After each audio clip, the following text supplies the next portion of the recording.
everyone, and welcome to Henry Kissinger Is Pokemon Going to Die? Not a threat. Just a fact. I'm Matt. You may also know me as Jake Crapper, or Fake Napper, or Take Napper. All of these are my name. Get some rest. I'm Caroline, aka Cat's 2019 film. Oh boy. And I'm Val, aka I knew I was supposed to have a nickname, but couldn't think of one.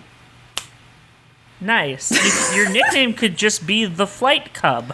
Flight like your Cub. username. My nickname is Flight Cub. It's good. And also my legal last name is Flight Cub. Hello, everyone. Is it like a bear wearing like flight goggles and a scarf? It's a little flying baby like bear an old biplane with big wings, but I like the biplane too. Maybe the cub has is the biplane wings bear and a is war plane. criminal? No. Okay. No. But only just because there checking. hasn't been a war in the bear's lifetime. Otherwise, it really would. No. We all possess the capacity Flight to do Cub? great evil. Flight Cub would never. He just wanted to build really cool airplanes, but then the war effort started, and unfortunately the planes then had to be used for war crimes. And they were worth $150 trillion and none of them worked. And that's just the way it is. Yep. I just want to set the record straight. Flight Cub is not my persona, and also not a war criminal. And also, I've never put my dick anywhere near my cat.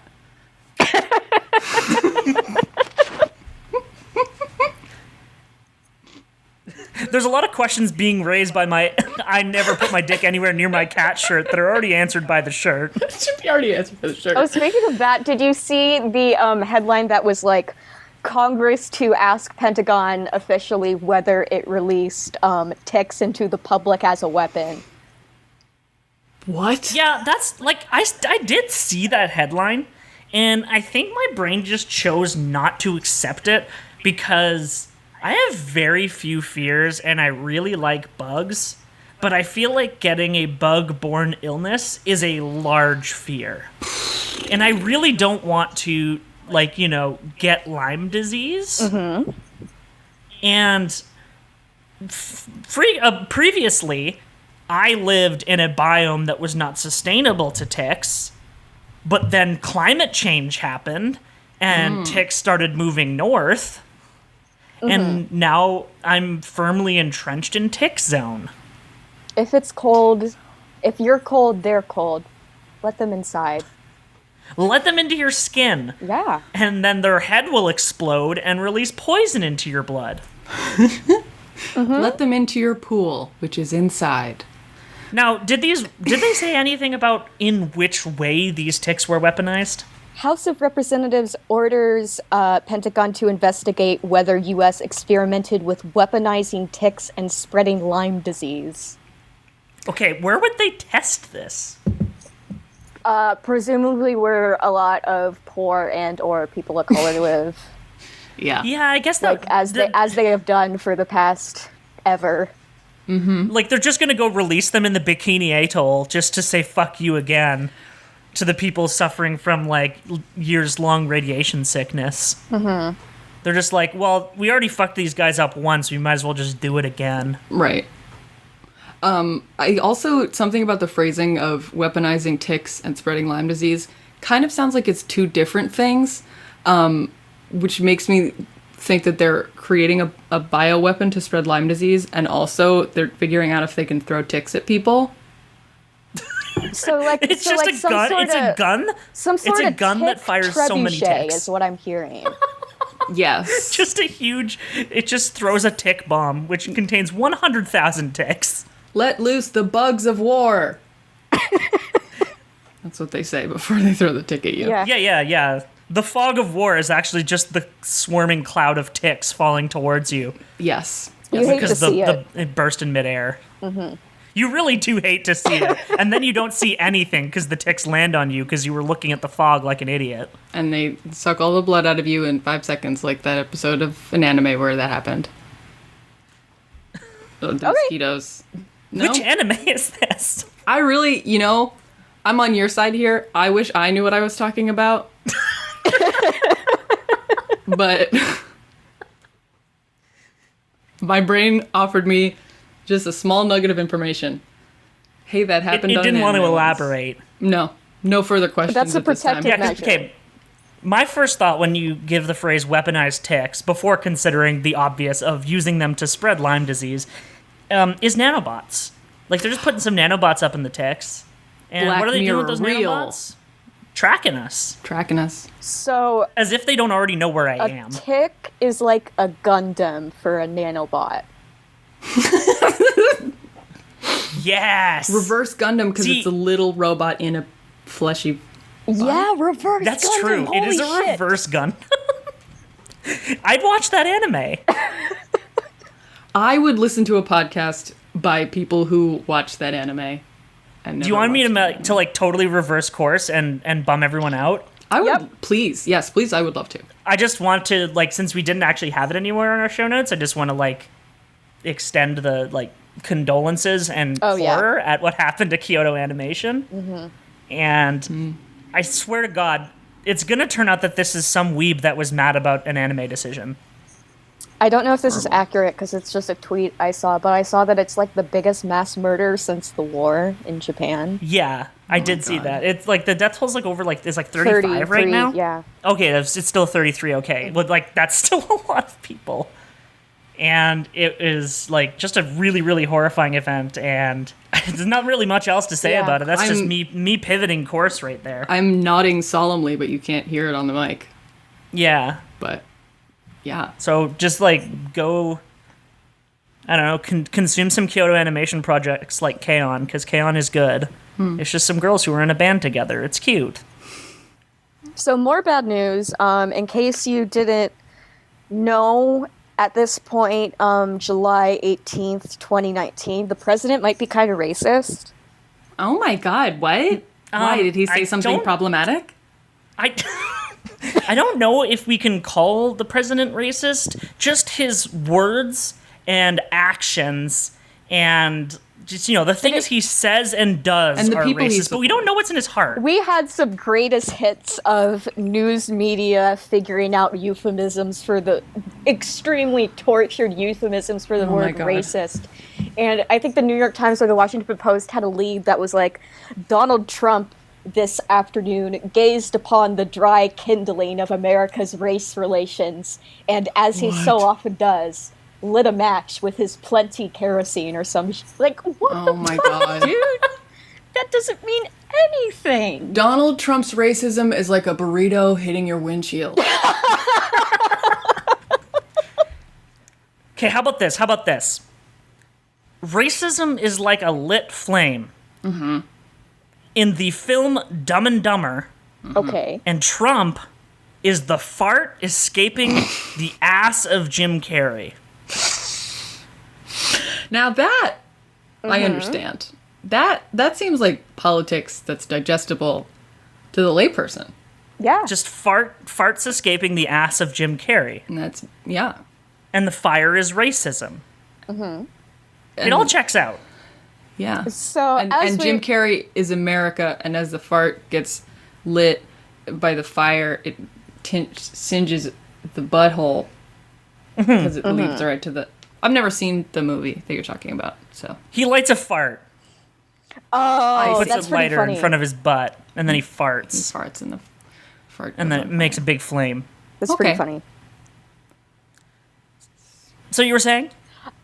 So as you probably have all seen, there's been a recent spat where Trump unleashed this disgustingly racist diatribe on Twitter let's- about racially marinated. racially marinated.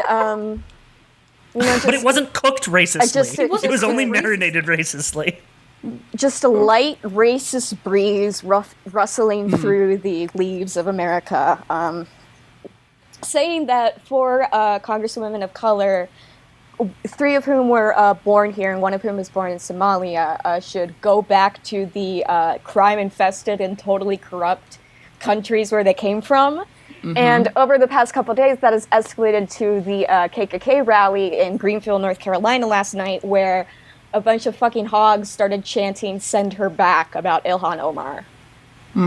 So this is a Trump rally that now doubles as a KKK rally. Yeah, because they started chanting "Send her back." Which gotta love the real punchy way in which they can always find a slogan. Yeah.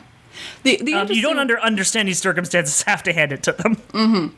It's very subtle, you know. These people should go back to where they came from is actually a dog whistle, indicating to other racists. So only dogs can hear it. Only dogs can hear it. We're gonna need the racism watchdog on this case. Yeah. It's a analogy.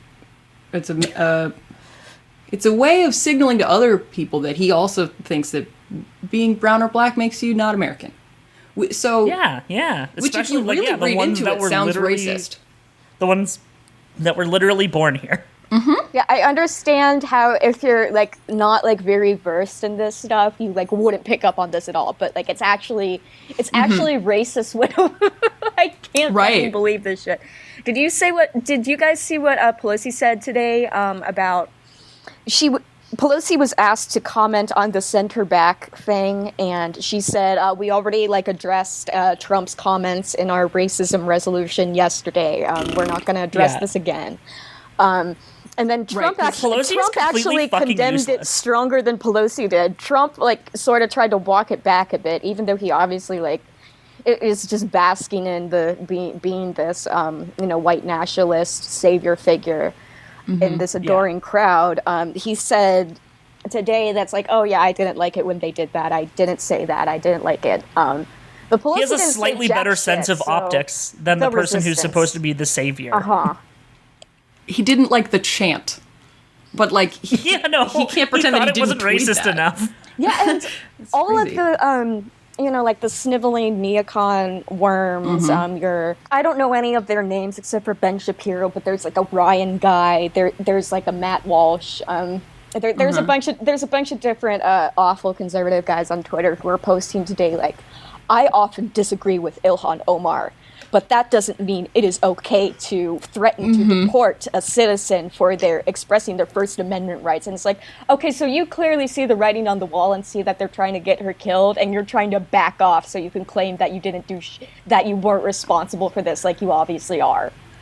So at least Ben Shapiro this time is doing that before someone is killed. Yeah. As opposed to after it, like last time. Ben Shapiro, famous inspirer of mass killings of Muslims. And the incredible thing, too, is, like, it's one thing to see it from conservatives who are like, this is a bridge too far. Obviously, I hate her because she's anti-Semitic and blah, blah, blah. But you don't say racist things out loud on purpose. That's just wrong.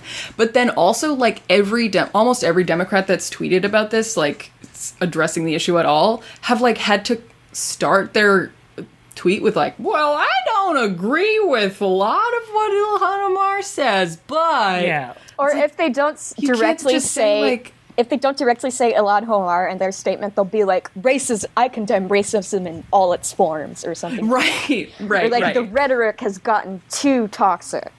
On the left and the right. Yeah. Fucking Justin Trudeau refused to call them racist. Amazing. I think he just said like racist language. And just did not call Trump a racist directly. Yeah, so the racism resolution about Trump's tweets that was passed in the House yesterday. So, I mean, of course the whole thing is very stupid, but two stupid occurrences sort of rose above the rest of the stupid pile. One being that it is officially against the rules of the House of Representatives to say that the president is racist. And if you actually look at the page in the rule book where all these, like, things are listed, you'll see in parentheses after each thing you're not allowed to call the president is like a date. So like you can't say the president is like, quote, racist, and then it'll be in like a parentheses like 2016 or like 2017.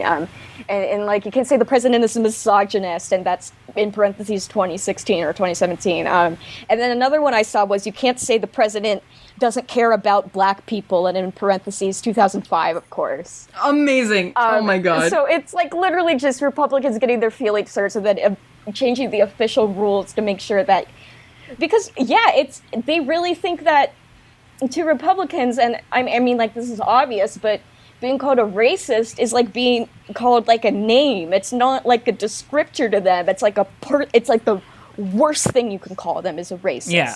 And so that's why you have this cognitive dissonance of people saying, I'm not racist, and then saying the most racist shit you ever heard in their life. Because it's like a racist is like a specific thing in America, and you would never be that.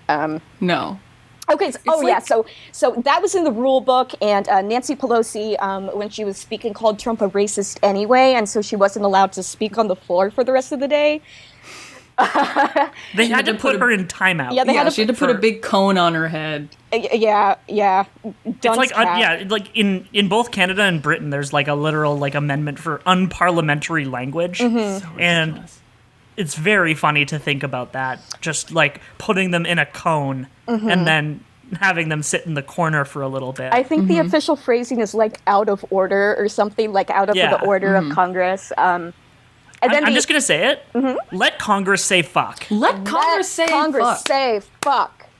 And then the other stupid thing that happened was Nancy Pelosi clarified after the fact that she's not saying that the president is a racist. She's saying that the language was racist. The language was racist. But the president is not a racist. No, he just says racist things that he comes up with. And does racist actions. And does racist actions. And kills people in concentration camps. And makes racist legislation and is racist. Anyway, shout out to the one Canadian federal party leader that actually called out Trump and called him a racist, as opposed to the two like leading people for the upcoming election who both just said like, this is not how we do things in Canada.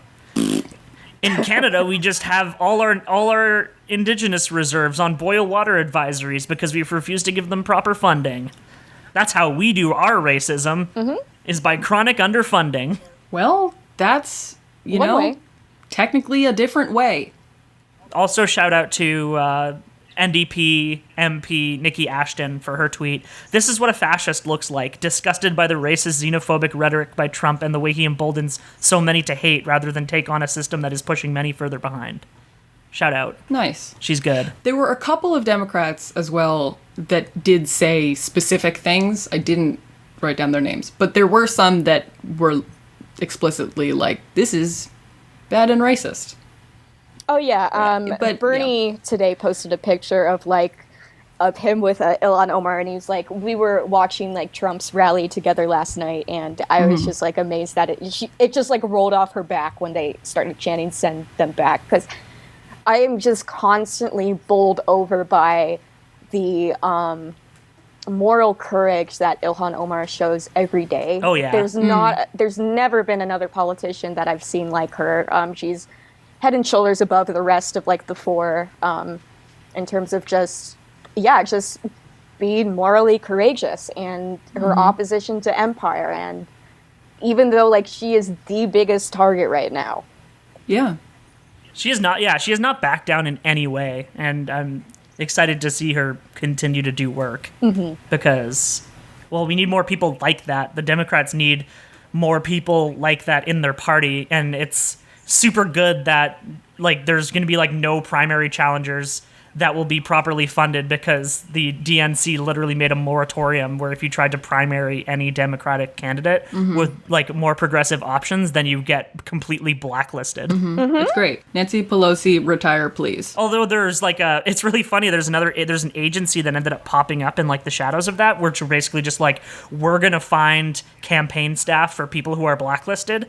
And they like already existed, but then like the DNC essentially made it so that they had way more business, and now there's just a much larger network of people available because they essentially created so many jobs at once by doing this.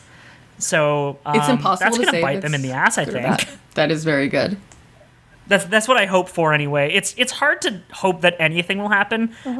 In HKIP chat, if you type !Senate, it will say Democrat 0% chance of winning, and that is generally how I feel. But like sometimes something nice could happen, maybe a little bit. Maybe. Yeah.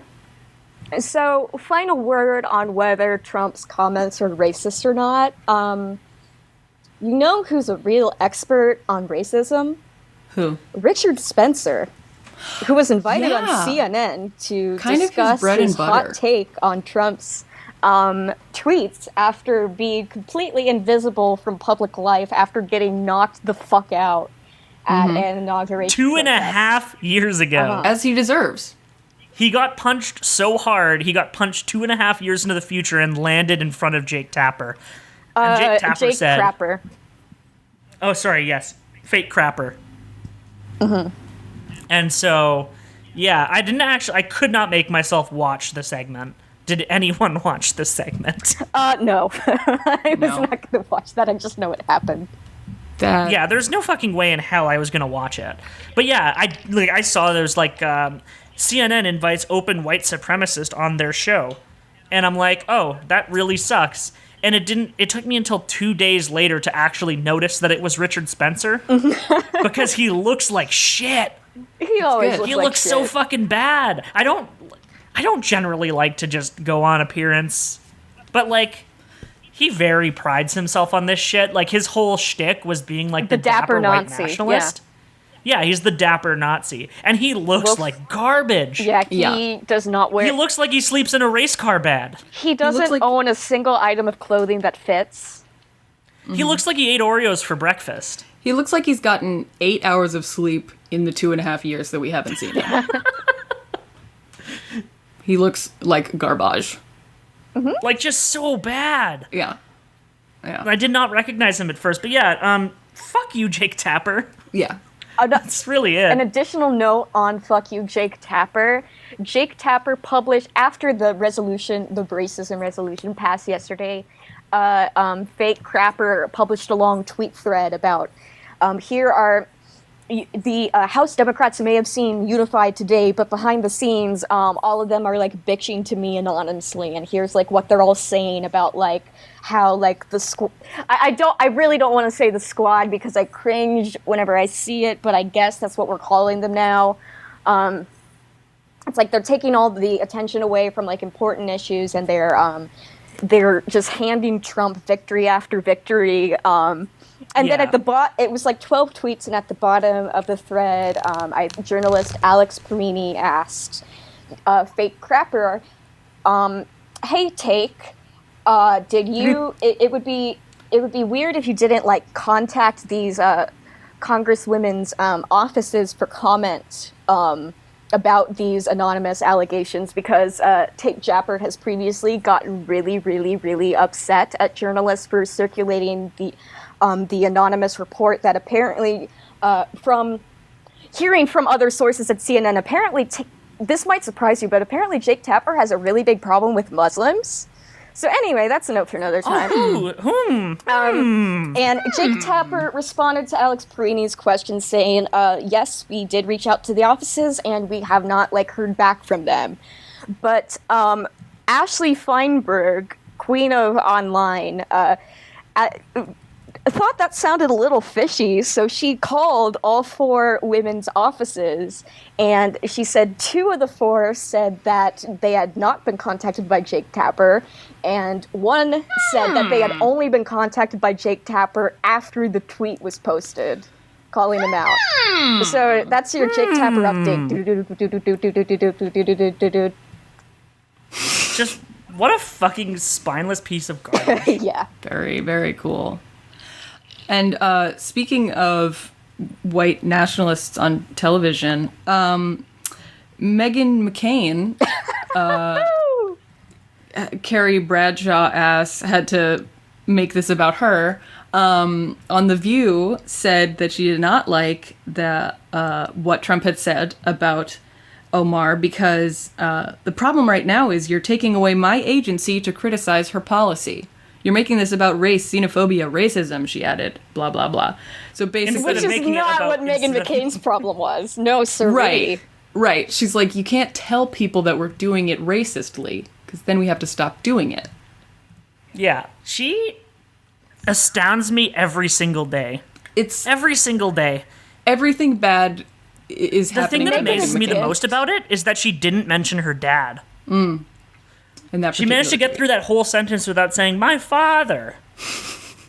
Did you see that sure it was in article there. a couple weeks ago about how Meghan McCain is so upset because everybody's bullying her on The View and she gets owned online every day of her life and everyone's making fun of her for saying "my father" all the time. And she's like going through like the makeup artist's like Twitter likes to see that the makeup artist liked an Ellie Valley comic of Meghan McCain. So like she's having a good one. She's having a very normal one. Uh-huh. God. I just retweeted onto the HKIP account the very good Rob Russo video, which uses a piece of the Hereditary score Yeah. of him just seeing the Meghan McCain take. Mm-hmm. What else we got? Nancy Pelosi is spineless. Jake Tapper is useless. Donald Trump is racist. And Ilhan Omar is braver than any U.S. Marine. Amen. You want to talk about chronic underpayment? Yeah. Let's. Okay, so this actually relates to two separate articles that I'd had in the topics this week. The first of which is about Goodwill. The president and CEO of Goodwill defended her decision to pull paychecks from disabled workers. It really was not a job. We gave them through grace and of our budget to pay them so they had a paycheck to go home with. But then when they needed to fill a hole in the budget, they just pulled paychecks from disabled workers. Amazing. So it's not like labor if you're disabled. It's them doing you a favor by making you work for free. Yeah, exactly. So yeah, that was it was in Central Illinois that the story came from, and I don't know if anyone knows this, but like Goodwill like takes donations and then sells things. And they're legally a non-profit, but they have, like, people paid, like, hundreds of thousands of dollars on their boards of executives. So the whole thing's a big fucking grift. Never give anything to Goodwill. Where am I supposed to put all my old clothes? I'm not donating them to Salvation Army. Yeah. You know, I saw think you just somebody need on to- Twitter saying just, like, put them in, like, an organized box in, like, a well-trafficked area and people will find what they need. But, like, I have no experience with doing that, so I don't know. You could bring them directly to a shelter. You could find, like, other organizations that do clothes pickups. Like, there are... in Canada, we have the Diabetes Association of Canada takes a lot of clothing donations. And they disperse that. They also take donations of, like, household items and stuff. Yeah, probably, like, domestic violence shelters and stuff will take clothes. Yeah. So, fuck Goodwill. This also reminds me of another story I was reading today about, it was like the history of tipping that I found that was posted on Tumblr. And it's basically like the whole idea of paying a tipped wage was basically created in the 60s As a side for the express purpose of like making like restaurant lobbyists happy. Because restaurant lobbyists were pissed off about the raising minimum wage, and so they created the separate tipped wage, and it has been frozen at awesome. $2.13. I didn't realize been it was frozen- that recent. I guess 70s. Congress continued to raise the sub-minimum tip wage until 1996, when Herman Cain, who headed the National Restaurant Association at the time, offered legislators a bargain. The industry would accept a small increase of the minimum wage as long as the tip wage was frozen at $2.13 an hour, where it has Jesus. remained since 1996. And here's the even better part of this one. Congress agreed to the deal, and the tip minimum wage remains at $2.13. Employers are supposed to pay the difference if tips don't bring workers to the full regular minimum wage, but too often that law is not enforced. When the Department of Labor conducted an unusual compliance sweep of 9,000 full-service restaurants between 2010 and 2012, they found that 84% had violated sub-minimum wage. Great. I don't know if you guys have seen there's a chart, and it's like all types of theft Yeah, I was compared on this literally chart. about to say that, yeah. And wage theft is larger than all other types of theft, including like large-scale corporate theft by like At least like twice. large-scale Like- corporate theft that isn't wage theft rather.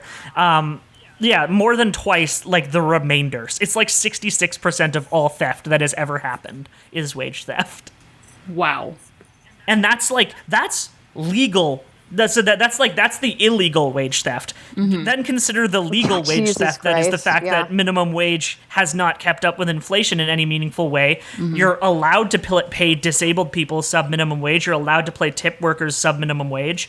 And then this comes into the third story that I read that I'm going to fold into this one topic because I'm a fucking brain genius. And it's the fact that understaffing your restaurants and having your workers deal with constant abuse and burns and injuries is also, in some ways, completely legal under this system and does not count as wage theft in any way. Despite the fact that you clearly need at least 2 more workers working a shift, you can have like 3 people working an entire McDonald's and barely keeping their heads above water and essentially dying of stress-related illness in their early 50s, and this is not considered theft in any reasonable way. Nope. And the Vox article talks about how it's worse now, not only because the wages have like stagnated, but also because of like the technological surveillance of. I don't think many fast food places have implemented this yet, but Amazon infamously has a surveillance system that tracks like your productivity for every single second. Yeah, And it's just absolutely constantly brutal. having someone looking over. I know a the, robot looking over your shoulder. You're brutal. always being. I know watched. the when I worked at McDonald's, we were tracked to the minute. That's fucked. So like when you took your breaks, if your break was over by like a minute, then you were like basically just yelled at. Our tills were expected to be within like 15 cents, which is unreasonable for the number of transactions you were doing in a single day. Sure. And this was more than 10 years ago.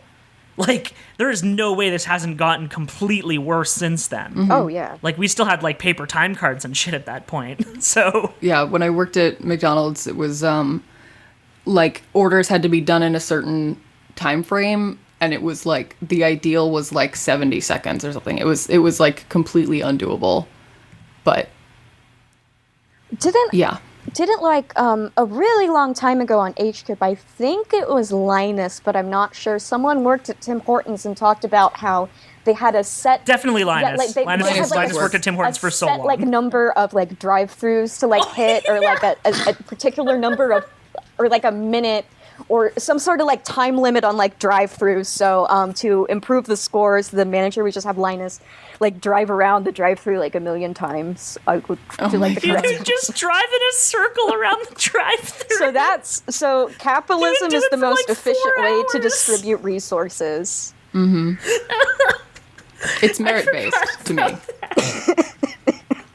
gonna lose my goddamn mind. Oh my god.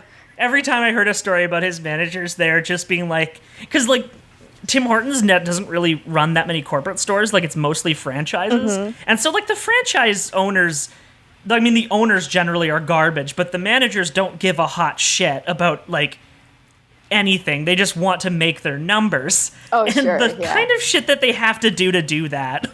It's so dumb. Like, not all owners are bastards. Not all managers are necessarily bastards. No, I've had a handful of cool managers in my day, for sure. Yeah, they're definitely in place to subjugate the lower wage workers, but they don't necessarily have to do that. Right. Whereas the owners, by very virtue of their existence, just do that. Uh-huh. Anyway, I'm currently like, I say job hunting. I'm putting very little effort into it because the idea of having to work a service job again makes me want to die. So I'm like really limiting my own options. But like I'm technically job hunting right now, and if I have to end up back in food service, I am going to die. Matt is Pokemon going to die. The only thing that'll keep me going is the fact that Looker's here. Looker is here. Looker is nearby right now. He could be screaming. He could be anywhere, but he's here. Yeah. So I have my wonderful girlfriend and wonderful cat to help me through the trials of having to look for low wage labor, and probably just going to end up working at the gym again because I have an existing employment relationship with Good Life Fitness. And that's how they get you. I'm very good at being peppy. So this is why service jobs are technically good for my personality. I just don't like doing them for long periods of time. because Yeah. it's a lot of energy. Yes. Yeah. There's a reason And, it's like- called emotional labor. Yeah. And well, I mean, like the one thing that was really nice about where I worked before is that I'd worked there for so long that no one cared what I did.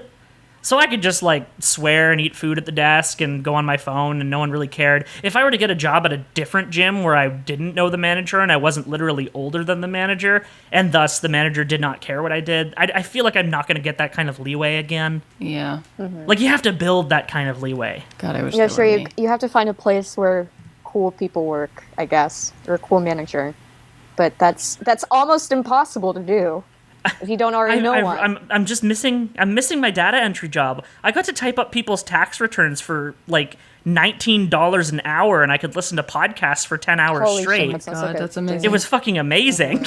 I work in an office and I work basically entirely by myself, but it's unprofessional to have headphones in while you're working, so I just am in hell. Silent. That's the hell worst thing all I've day. ever heard in my fucking life. It's- Yeah. Yeah, I'm like, okay, I'm gonna go like rearrange the copy room for an hour, and I'm just gonna hang out with my thoughts. I had one day where I forgot like my headphones and my backup headphones, and I had to do like that taxes job. Mm-hmm. Just typing numbers over and over again for 8 hours with no entertainment whatsoever. Oh my god. And it felt like 3 days. It was so brutal. I don't know how insane this is or isn't, but when I was working a service job where, like, you could have headphones in if you were like in like the back, but I was like doing like bussing tables and shit, so I couldn't. And what I would do during my shifts is I would think through in my head all of the 5 albums that I have committed to memory. Oh my gosh.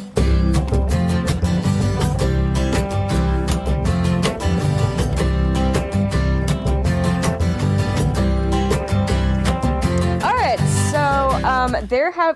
so next topic is Puerto Rico that you may have seen on the news. There have been some pretty massive and violent protests with police like throwing shit at people, as the police always do. Apparently lit fireworks this time, like rubber bullets, tear gas, etc., etc. In San Juan, there's like tens of thousands of people turning out for these protests every night. And the reason is because the governor, Ricardo Rossello, over like the past like few days, there was a massive leak of a Telegram group chat he had with his cabinet where they were just saying all sorts of insanely vile, fucked up things, lots of homophobia. So when this story first broke, someone posted on Twitter a link to like the translated comments and like an overview of it, and I have not been able to find that today. And the English outlets only report on like a few like particular comments in the like there were like 900 pages of Telegram leaks, but it included like homophobic comments about like gay people in general, but like Ricky Martin in particular, who is an openly gay Puerto Rican singer. There was like lots of casual misogyny, anti-feminism, specifically targeted at the San Juan mayor, Carmen Yulín Cruz, who famously got in a big fight with Trump over Trump just like letting the people of Puerto Rico die. And throwing paper towels. Yeah, throwing paper towels. We love our president. And so one of the members of his cabinet, I think the CFO, posted a joke along the lines of, do you want me to like shoot her for you? And the governor, Rossello, posted like, that would be like doing me a great big favor or something. Cool, fucking normal things to say. Yeah, it's just extremely, extremely contemptuous of just like the people in general and the voters in general. I couldn't find this remark in any of the English language reporting, but when this first broke, I remember seeing something along the lines of there were a lot of disparaging comments about like the poor and just like being like really awful in classes and just like lumping broad swaths of like Puerto Ricans together. There was like a particular term that was used that I wasn't familiar with, but I think it's like he was referring to like impoverished Puerto Ricans as like a particular kind of like hat that I guess is some sort of associated with like farmers and working or something along those lines. But that doesn't none of that even touches the worst thing that people are mad about, the worst thing that people are mad about, and I mean this is in conjunction with pages and pages of text about like all like the corruption going on, and about the post. In 2016, Puerto Rico's had an ongoing debt crisis, obviously entirely not the fault of anyone, but like the elites of Puerto Rico. And so there was like so Congress formed an unelected oversight board to manage Puerto Rico's finances in 2016. So there was posts about like dealing with like that board and stuff. But the worst is that he, after Hurricane Maria and Rosselló entered governance, I think he was inaugurated like 9 months before Maria. So his like governance is defined by like his reaction to this crisis. They were talking about like something about like forensic pathology with like dealing with like the deaths and something, and then the governor replied something along the lines of, "Speaking of which, I hear we have a lot of cadavers to feed the crows with." Oof. Because there were like overflowing morgues because of the power outage and stuff. So everyone implicated in the group text, the group telegram, have all resigned from government except for Rosselló himself. So there's these big protests going on in Puerto Rico, San Juan in particular. The hashtag is Ricky Renuncia, which means like Ricky resign. And yeah, it's not like it's about it's a reaction to the text, but like it's not just about the text. It's a reaction to an ongoing governance of Puerto Rico that has prioritized these like debt collectors and this and like the technocrats that move their companies there, right? There's a whole bunch of that kind of shit because like they're essentially like looting the island. No, yeah, they are looting the island. A couple days before the text came out, it was announced that they are finalizing the official debt restructuring plan, which I think is like $1.5 billion or something. And of course, it's just just squeezing all of the money out off of this island in which 5,000 people died extremely recently. Like on government terms, that's like no fucking money. Just forgive the debt. That is nothing for a government. No, but people could make money off of it. So yeah, well, that's apparently the fucking way to do it. Yeah. So it's going to be austerity, and it's not going to be, like raising the corporate taxes for all the corporations that have been looting the island since whenever the low corporate taxes were put in. I actually don't have the dates for that in the top of my head. And those are those coincide with like the fact that there was a lot of real estate opened up after the hurricane from people being displaced, right? Like those things are connected. Yeah. Of like it's not just the tax leniency, it's also just literally like poor people were physically removed from where they lived because of there was a hurricane, and the like grossest kind of opportunistic capitalists kind of just swooped in and were like, hey, this is cheap now. Yeah. And then everything was restructured to make things easier for them to continue looting. I think that's kind of like whenever anything is impoverished or put into some kind of debt situation, it's always like some kind of hawks move in. Like in international terms, that's basically just what the World Bank does. Like that's their whole deal. Is like restructuring the debt and imposing austerity to essentially starve out the lower classes, and almost all the time they end up cutting corporate taxes to I'm trying to think of the fucking fun legalese terms they use for this, to stimulate growth. And it doesn't do fuck all. It doesn't help anyone, and people are still poor. And even if there's like marginal, like you'll have like marginal increases in like GDP, but it will be like so gained by the top level of it, like they're using an average and not a median. So like most poor people are still bad off. And yeah, that's just what happens anywhere. It's the corporatization of this whole thing. Yeah, this is something that I like don't remember super specifically, but I remember learning that like when the IMF like lends money to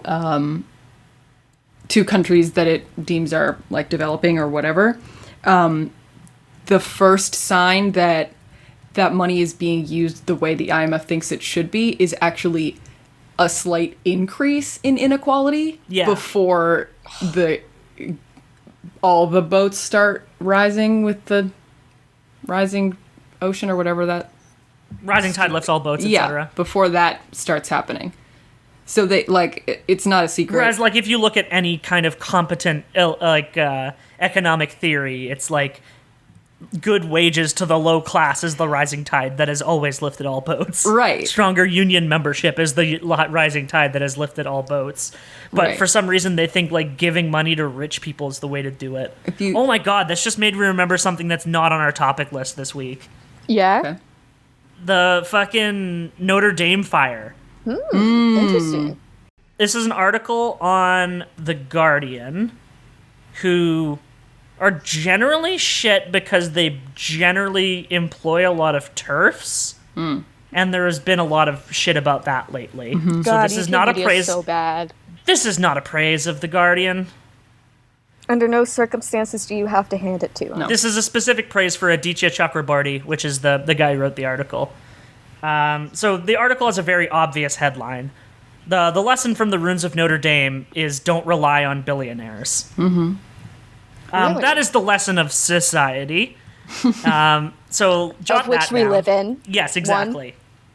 So essentially, remember when the Notre Dame church in France had a big fire. It got crispy. And a bunch of shit was destroyed. And a bunch of companies and billionaires from France came out of the woodwork saying that they were going to pledge like tens and hundreds of millions of dollars to fixing it. None of them have done that. Big surprise. Literally $0 have shown up. Wow.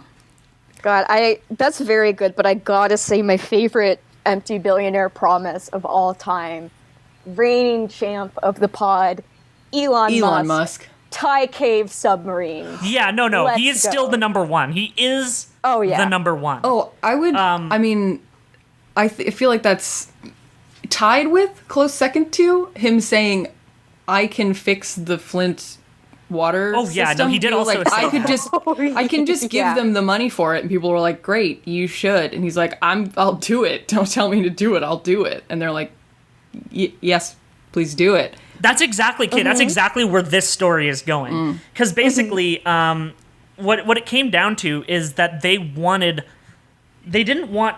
exact phrasing was they don't want their money just to pay employees' salary. The people who are in charge of rebuilding the church. Shareholders be like. Shareholders be like. They want like their name on shit. They essentially did it for the clout. They said they were going to do it for the clout. God, these clout sharks. Yeah, it's all clout All sharks. these fake LA bitches. And so people Fake had been Paris approached. bitches. People had been approached after they started making the waves that no one had been given their money, and they gave like a very precise amount of money. And then like this guy who wrote the article looked into it, and they essentially gave what is the cap for getting their donations tax deductible, because you get a 66% return on charitable donations kidding me? in France. So they donated like very small chunks and will probably continue to only donate small chunks going into the future so that they can maximize their return on investment. God.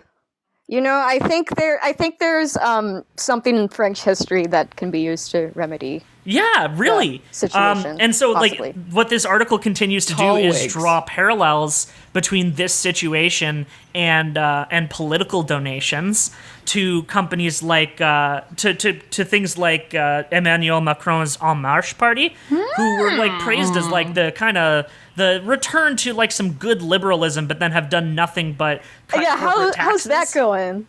Makes choice sense. nugget from the article. Cagé calculates that 600 wealthy people in France, 2% of all donors make up between 40 and 60% of all En Marche funding. Within a few months, the new president cut taxes on the wealthy, giving his richest donors a return of nearly $60,000 on their investment.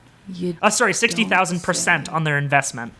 With the amount of That's tax like cuts they looking got. at the average donation versus numbers of donors for candidates like Pete Buttigieg here. Oh yeah, no, it's nuts. Wait. It's, as they say, Oh, Stephanie's it's home. quite a ratio. What the fuck is up, gamers? We're talking Hello. about France and how it's bad. Gamers? No, hey, I just realized something. This conversation about campaign donations. Are you guys trying to imply that there are politicians out there that can be bought, whose allegiances are connected to money? No, that's ridiculous. We're just saying that their language indicates that maybe they could be bought, but they themselves cannot be bought. Right. But like their actions Their are being words bought, are, but not themselves. yeah. Did you guys fucking see Cory Booker saying that Bernie Sanders has taken donations that he wouldn't take? No. Excuse me? What? Cory Booker, famous taker of donations from literally anyone, said that there are donations that Bernie Sanders has taken that he would not himself take. Cory Booker, who has taken money from every single pharmaceutical what he's probably talking about, or I don't know if he's probably talking about, but he's maybe like a pro like Palestinian advocacy group, because that's like Cory Booker's issue is like being like pro-Israel or something. being pro-Israel and being super pro-charter school. Yeah. And that's the Cory pro-pharma. Booker Why does anyone promise. like him? He sucks so bad. I don't think anybody likes him. The closest that Bernie Sanders has ever come to accepting dirty money is that some amount of his campaign donations must be sweaty, crumpled bills. I just feel like people are just giving him whatever's in their pockets, and it smells. No, I know the donation he's talking about. Somebody was going through like I guess there was a chart of like donations by dollar amounts of donations by Wall Street executives to like Democratic presidential candidates, and of course Bernie wasn't dead last, but it was something like $200. So people were like, okay, somebody at a banking firm lost a bet and had to donate to Bernie Sanders as a result of that. That's like just a teller put in their employer wrong when they were writing like where the Wait, guys, I donation figured it out. Mm-hmm. Cory Booker is a huge Nicki Minaj stan, and he doesn't think he would not take a donation from Cardi B. Oh my god. Okay, yeah. Yeah, Because okay. Cardi B is famously feeling the burn. She is. Hell yeah, she is. Some tweets that she made 2 days ago. I've been reading about I need Bernie to bring Sanders. up the tweets because they're real good. I got them right here, Matt. That's why I introed them like that. Oh, thank They're you. right in my handsies. Then she posted just the official photo of Ilhan on her Insta the other day, and with the caption, "You know, you that bitch," when you cause all this conversation. So Cardi's good. She says, I've been reading about Bernie Sanders, and I'm really sad how we let him down in 2016. This man been fighting for equal rights, human rights, for such a long time. Seeing this country become a better place has really been his passion for a long time, not a new front for a campaign. And then somebody tweeted, Cardi B complaining about paying too much in taxes, then endorses Bernie, who will raise taxes on the rich to fund his extreme socialism. Oh no. And Cardi retweeted and commented, I don't mind paying taxes if I see on what am I paying my taxes on. It's sad that we pay so much taxes, yet we don't have free college, education, neither free healthcare. So Yeah. The taxes aren't going anywhere useful. Cardi B, go on HKIP. Guys. Okay, holy shit. I'm going to post this in podcast chat. Okay, I'm scrolling down. Cory I'm Booker. ready. Okay. Cory Booker has a brother named Cary Booker. No! No!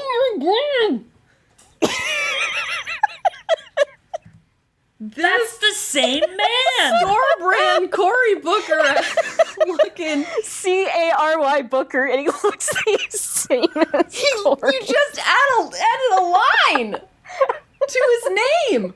Can I copy your homework? Yes, but make it look like, change it a little bit so it doesn't look like you copied. What? Oh god. Why would their This is parents really do good. that? Mom really gave birth to the same baby 2 times and didn't notice. But she's like, haven't I already done this one? No, this is a Rhaegar Targaryen situation. Oh my god. They have the same bald cap? Are they sharing the same bald, Caroline? I guess. Oh boy. Are they sharing the same bald? The same bald? They grew up in a house that did not have scissors, but did have cue ball polish for their heads. No haircuts. Homer, did you put your head in the Shino Ballo? Cary Booker. No. Cory Booker's brother, Cary Booker, is a joke person that we would make up to make fun of Cory. Sketch. This is. Oh my god. I'm sure he's just a regular man, but why is his name the same? Wait, which one of them is younger? Guys, we're introducing the new HKIP podcast host, Mutt Ribeiro. There's another one. He sounds. It's actually been him this whole episode. I'm actually Mutt. Oh my god. Matt was busy. Oh my god. Who was born first, Cory or Cary? I'm gonna have to look this up. Oh, fun fact about Cary Booker. He co-founded a Tennessee charter school that was described as a cluster F.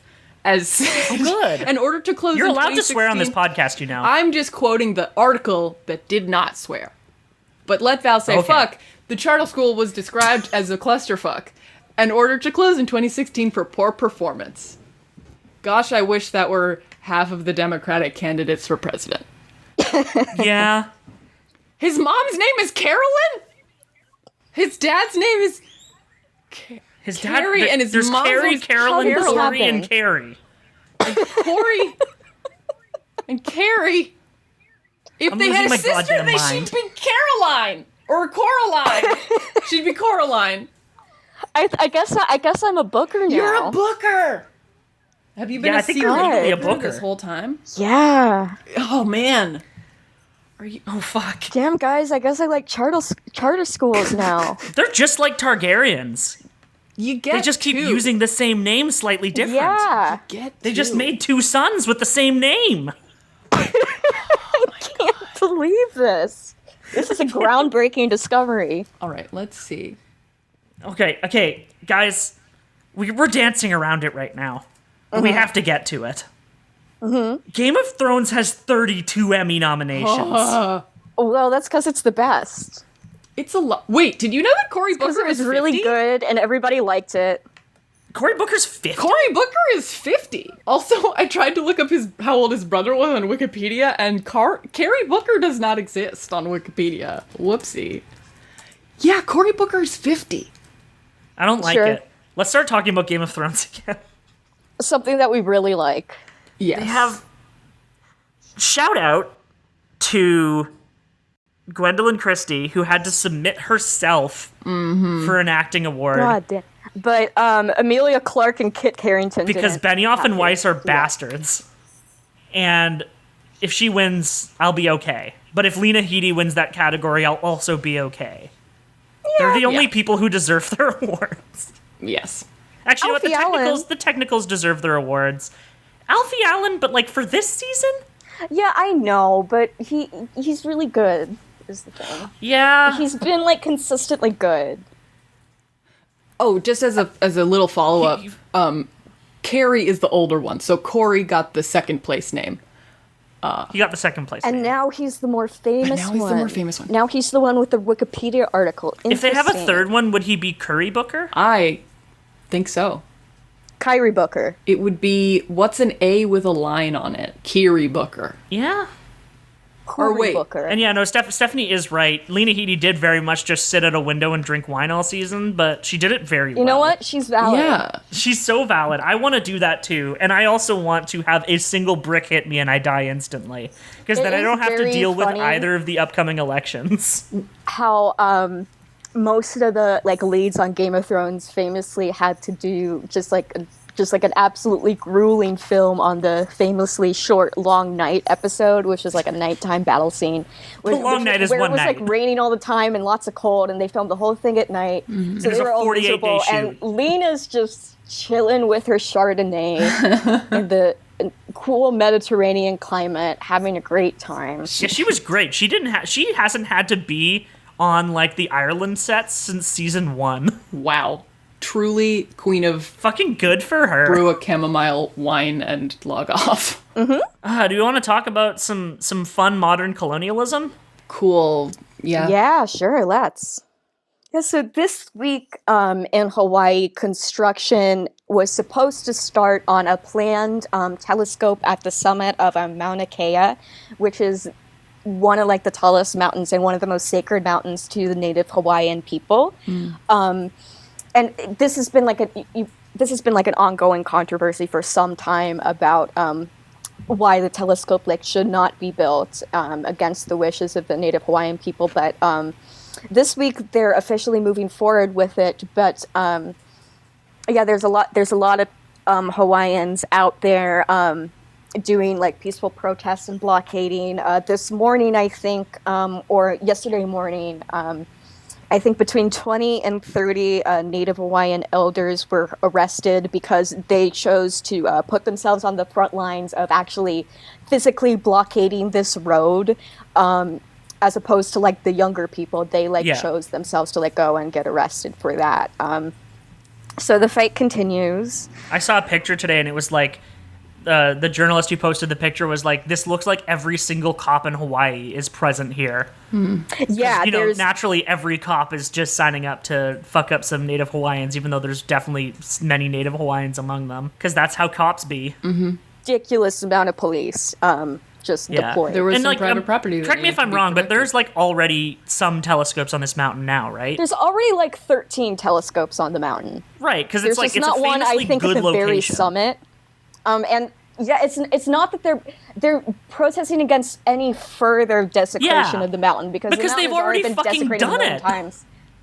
Yeah. And they're just asking, please just fucking respect us for once. Please, like, And they said no. And so they're arresting them. it's like they're not gonna find a better spot for the telescope than this specific mountain just because of like the geographic climate and all these different conditions. But it's not fucking worth it. No. Like, work with worse instruments in different locations until you can figure out a way around the current environmental problems that face you. Yeah, and It's fucking fine. Work with the existing telescopes you have. It's fucking fine. You'll I've be seen- fine.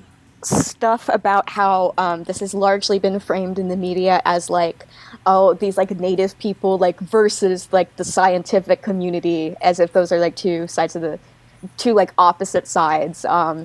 But in reality, like a lot of the people protesting like are scientists. Yeah, and exactly. Also Hawaiians. That's often how it goes because like a lot of people in scientific communities are very politically engaged and they understand when like something that their community could be doing is wrong.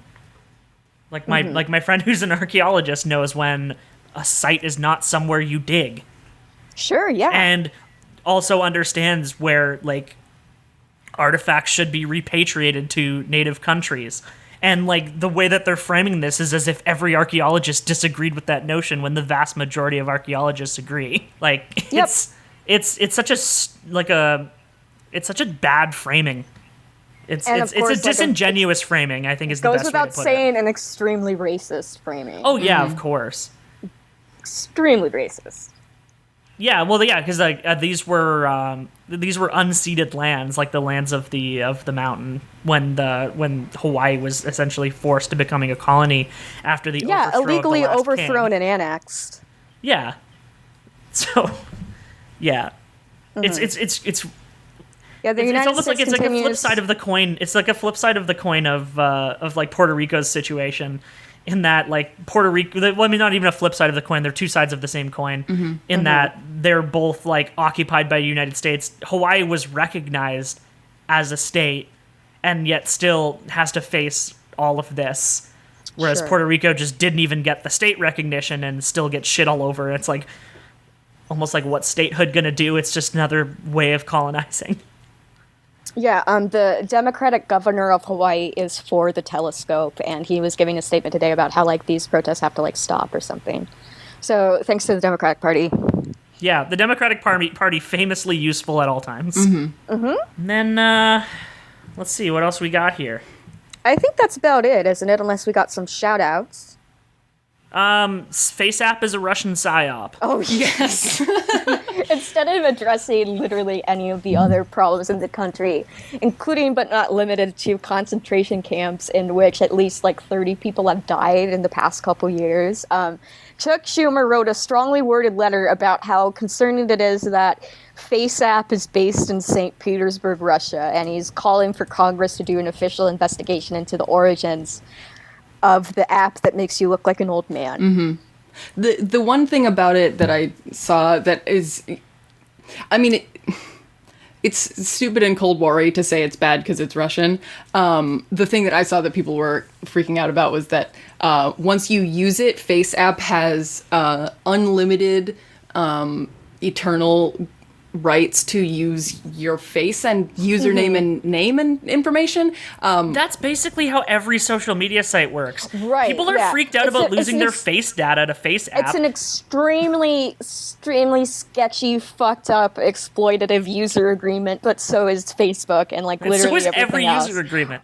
But because those aren't based in St. Petersburg, Russia, and they aren't, like the fucking NSA, fucking Edward Snowden, that surveillance isn't important, but No. the Ruskies are out to get us and steal Hillary Clinton's earned votes to elect Donald Trump, which is what Yeah. happened famously. Which is famously what happened, yeah.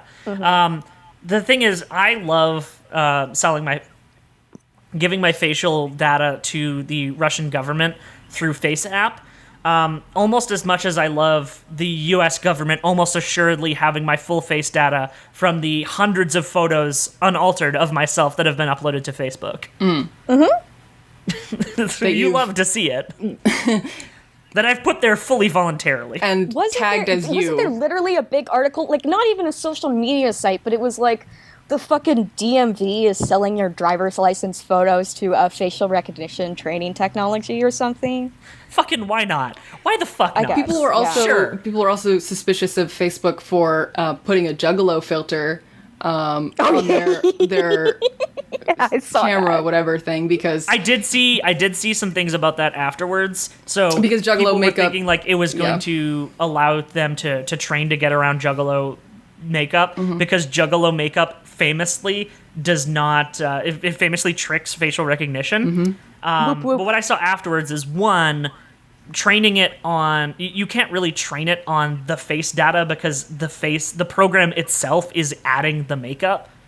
So it's not really helping any program get around it. Okay. And then two, the actual Juggalo face app was like it was a piece made by like a digital rights organization as kind of like a protest. So it was like it was a jokey piece of work. But Well, anyway, we Juggalos are- will be our comrades in the coming Yeah, no, wars. already we're are. down with the clown. We are absolutely down with the clown. Might end this episode with an ICP song, just cause. No, you should. Juggalo Island. Yeah, Juggalo Island. That's yeah, absolutely. We welcome our comrades in the coming wars. Whoop whoop. Whoop whoop, indeed. Lyris brought me back some Red Pop Fago from her most recent trip to Michigan to visit her boyfriend. Fago's pretty good. And I'm gonna drink some Red Pop Fago and whoop the fuck out. Yeah. All right, we got question. Question. We got a single question this week, Ooh, boy. and it's a doozy. I hope you're all ready for this. I'm really not ready. I thought I was going to be ready, but I totally forgot to prepare. So. This question from Maxi Bajillion on Tumblr. Our one question this week. What is Trump's favorite Pokemon? he doesn't know any So- Pokemon besides Pikachu. I'm going to post list of in, Pokemon like, by National Pokedex number in podcast chat, so you can in, go just like, look at them all at once. If you were to present President Trump with a glossy photo album of every single Pokemon, like, which would he be most drawn to? Good. Is Okay, how I'm what I approaching think this. Good question. is if you gave him them in that format, he would pick Bulbasaur because he's too lazy to look through the book. And I'm just going to nip this one in the bud. Despite the fact that Gumshoes looks very much like Trump, he Yeah. would not pick Gumshoes. No. Because it's not cool or strong. So I'm just going to post a nice little just Gumshoes in the chat so everyone can see what he looks like. It looks like Donald Trump. It sure does. Yes. It's just, it has better posture than him, But it has his haircut yeah. and his expression. I think he would maybe pick, like, It would have to be a fighting type. What's the- because yeah. he sees himself as a Ben Garrison like version of caricature himself. He sees himself like So, like, Just- Machamp? Machamp. Perhaps not. Doesn't have enough hair to True. be him. It's got to be something. He's fighting, but he's beautiful. Incineroar. I think it's got to be Incineroar. Which is, I think, honestly, Famously, Donald Trump is technically a heel in the WWE, where he is in the true. Hall of Fame. what about He is in the Kinda WWE is Hall in of Fame. WWE Hall of Fame. Explode? It's Now- very loud, and there's yellow stuff on its I don't head. think he sees himself that way, though. Because I don't think he sees himself as a shouty gremlin, even though he is one. No, but I think he would think of it like if it was a companion Pokemon, you know, Rhyme City style, he would be like, Yeah, okay, yeah. No, I This- guess it's not necessarily which one he sees in himself, but something he would like to have with him. He would very much like the Pokemon that could echo his racisms as loud as possible. See, this isn't really based on any sort of logical line of thought, but more of like a feeling. Okay. Just like scrolling through my Pokemon Go app of the show, Yes. seeing what sort of feels like Trump would like. I think he would like Electrode. I think the design is simple, and he does like simple pleasures, and he would see this man with a smiley face, and he would point to him and say, you know, not really a smiley face exactly, but you know, he's kind of a mischievous. smirk. He's got a Smirk. And I think he would say, I like that guy, because it's sort of the simplest shape to process. Okay. Sort of very contained design. I don't think he would be. I think don't he'd think very Trump much is like the given to fact- flights of fancy.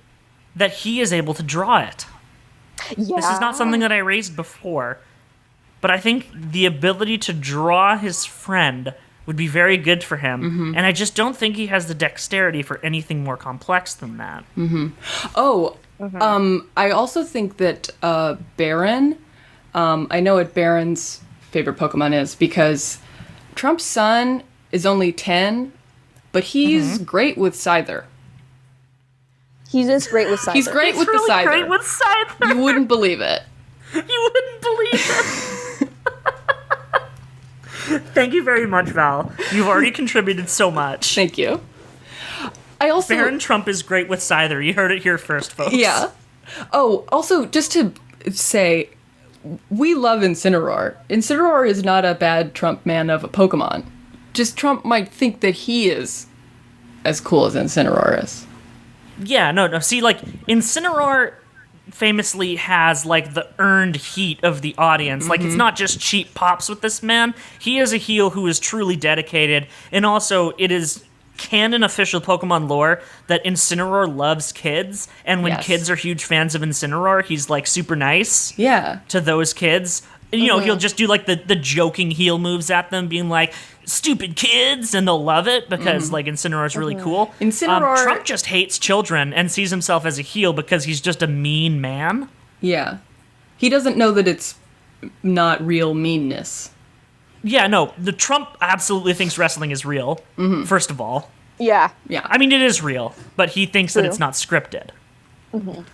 And he thinks that being a heel means people actually don't like you and don't want to see you around. Yeah, and he thinks in the way that he sees heels is good. I could also definitely see him thinking that he is the kind of cheeky boy that Incineroar is. Like, he's just like, no, I'm a yeah, rascal. that's totally how he sees himself. That's how he sees himself at his rallies, for sure. It's just kind of be like, I mean, not quite Incineroar, but very, being, like, provocative on purpose. I'm pretty sure, like, the move instead of that just, like, screaming racist slurs into the microphone, which is what he actually does. Well, he walks away but he from the sees mic. himself as kind of a proud. winking master of words or whatever. the move that Incineroar does a lot in Smash Bros. is where he puts out both his arms and does, like, the come here gesture. And Trump does that at every single rally. Yeah. So I think that's just a big fat confirmed. He would want Incineroar. Trump sees himself as Incineroar. Yeah. He would want Incineroar His as a companion would be Exploud, and Baron Trump is really good with Scyther. Baron Trump is really good with Scyther. He's really good with Scyther. We could do Lightbringers, guys. I almost forgot. Who wants to go first? I do, just because I thought of it right now. Not this week, but a couple weeks ago. I was in Chicago because my cousin was getting her, she goes to school out there, and she was getting her PhD, so we were at that commencement ceremony. And on the day that we weren't doing that, we went to the Shedd Aquarium, and I fucking love fish, dude. I got a tattoo of a stingray on my arm. Hell yeah. I'm obsessed with fish. I look at sharks every single day in my life. Yes. And so I remember I had been to like the Shedd once before when my school did like a senior trip to Chicago for a weekend, and I loved it then. It's so good. It's so big. They have just such a wide variety of exhibits, lots of very cool fish that I hadn't seen in other aquariums. Like the best one that I hadn't seen in another aquarium is called a ribbon eel. It was a lot smaller than I expected it to be from like nature documentaries and such, but just look up ribbon eel. He's very I'm looking handsome. at it right now. He's It fucking colorful. rules.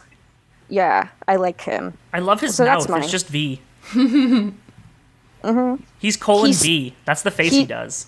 He scream at own eel. He scream at own eel. I actually just went to the aquarium in Toronto. I don't remember if I mentioned this on the last episode I was on. I probably did, because I was either about to go to the aquarium or had just been to the aquarium.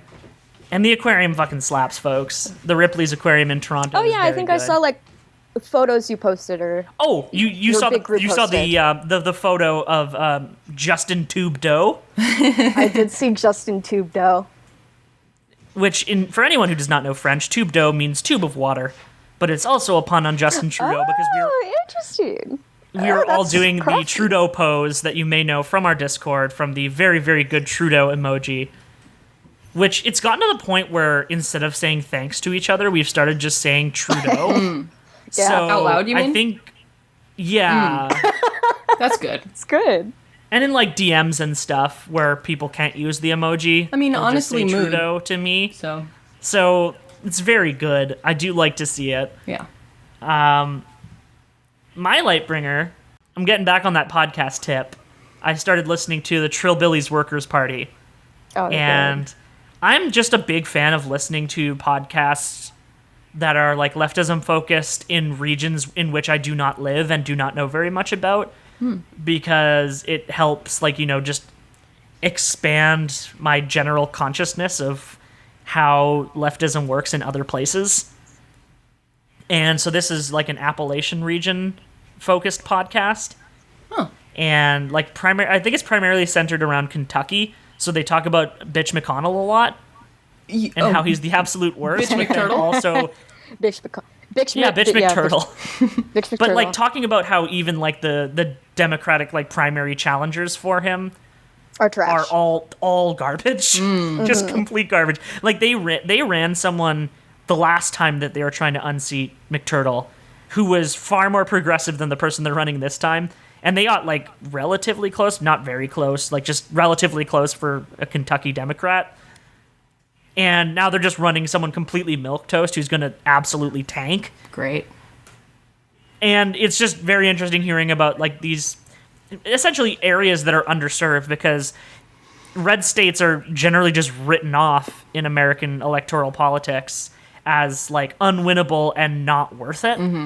And it's just really shitty that there's tons of people who live there and tons of people who are affected by policies and tons of people who aren't voting for Republicans often, usually because they cannot vote at all, because voter disenfranchisement is stronger in red states than anywhere else by like a pretty wide margin.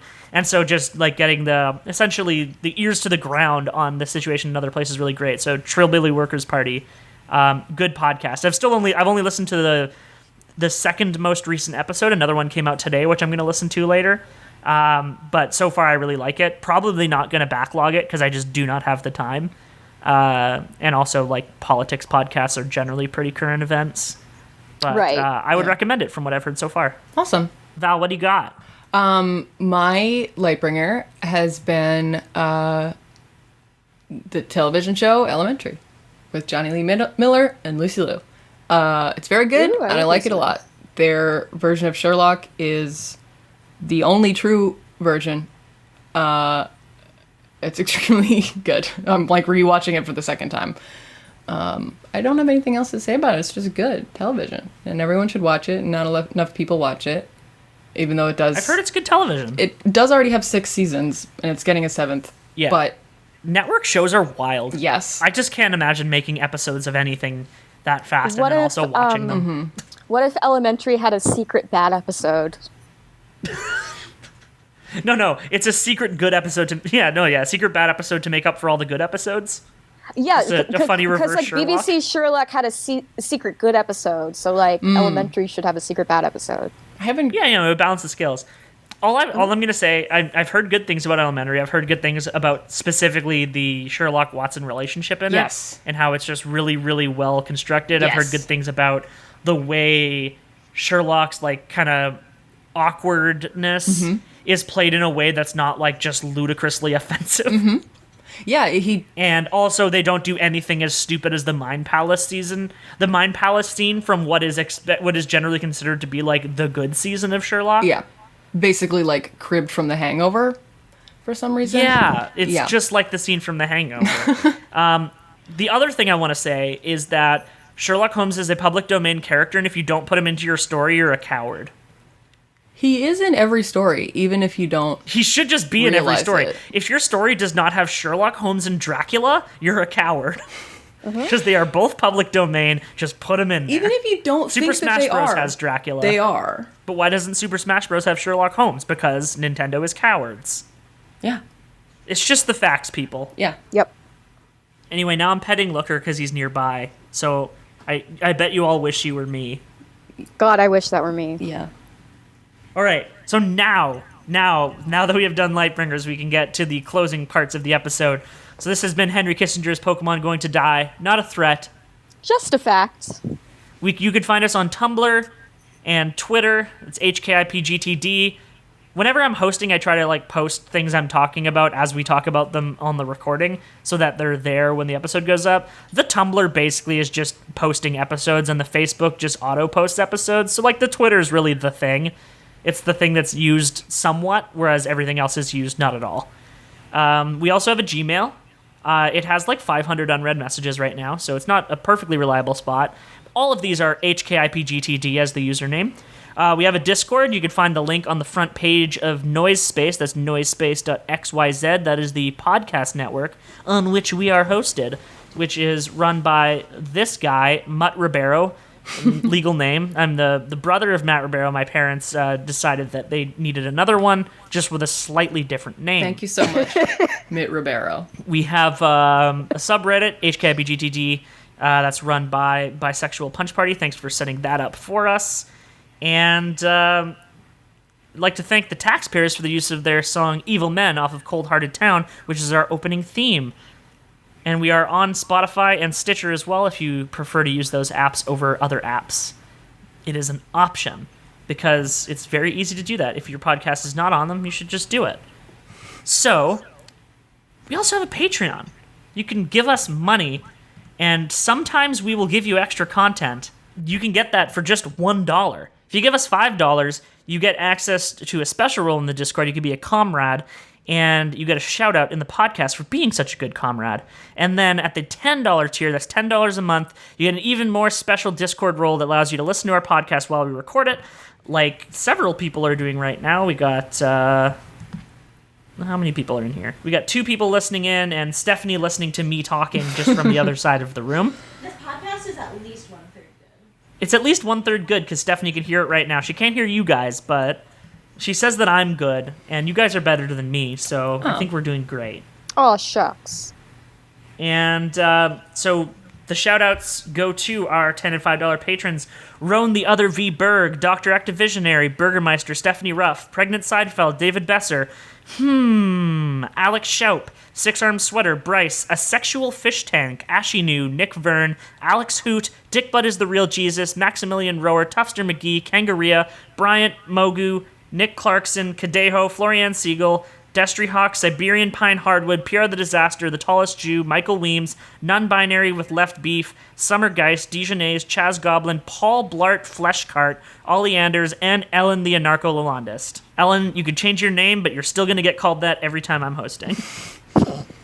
So anyway, welcome, Val, to podcast. You're one of us now. Thank you. Welcome to the squad. Our To squad, hell. which everyone has been burnt out, so we need to bring fresh blood, and you have been very good on this episode, and hopefully more into the future. We will have more good episodes to go to. Yeah. I'm already burnt out. I quit. No, I'm just kidding. I'm kidding. Politics, we'll see, online was a mistake. Online was a mistake. And we're all gonna die. I'm Flight Cub. This is my Twitter with 2 B's. You got the 2 B's on the Twitter, right? The second B is for Twitter. Nice. I also have 2 letters in my Twitter. I have 2 V's at C Savage. And I am Matt GCN. This is an account, a username I have had since I was 11 years old because I was born a Nintendo GameCube. Heck yes. Good. And as we always say, memento Pokemori. Memento Pokemori. Memento Pokemon. You know what would be the shit? Let's trip in the sun. What if we had our own island, man? Let's trip in the sun. I got my toes in the sand watching hoes play volleyball. It's summertime and I'm feeling jolly, y'all. Food on the fire, boats in the water and taking time off from my cereal slaughtering. Here for the weekend, me and these friends. Sunny sunshine, blue skies never end. There's a mermaid waving me to come in. Underwater on my ball, she's humming. Smoking on a fat one, we come to have fun. I got my dick in your hot dog bun. Pouring up shots for everybody that's sipping. Let's get loose now, skinny dipping. Don't hate me, cause the Speedo I'm wearing got your girlfriend staring. We out here, sky so clear. Ice cold beer, suntan topless, bitch. Come over here. On Juggalo Island. We can be one.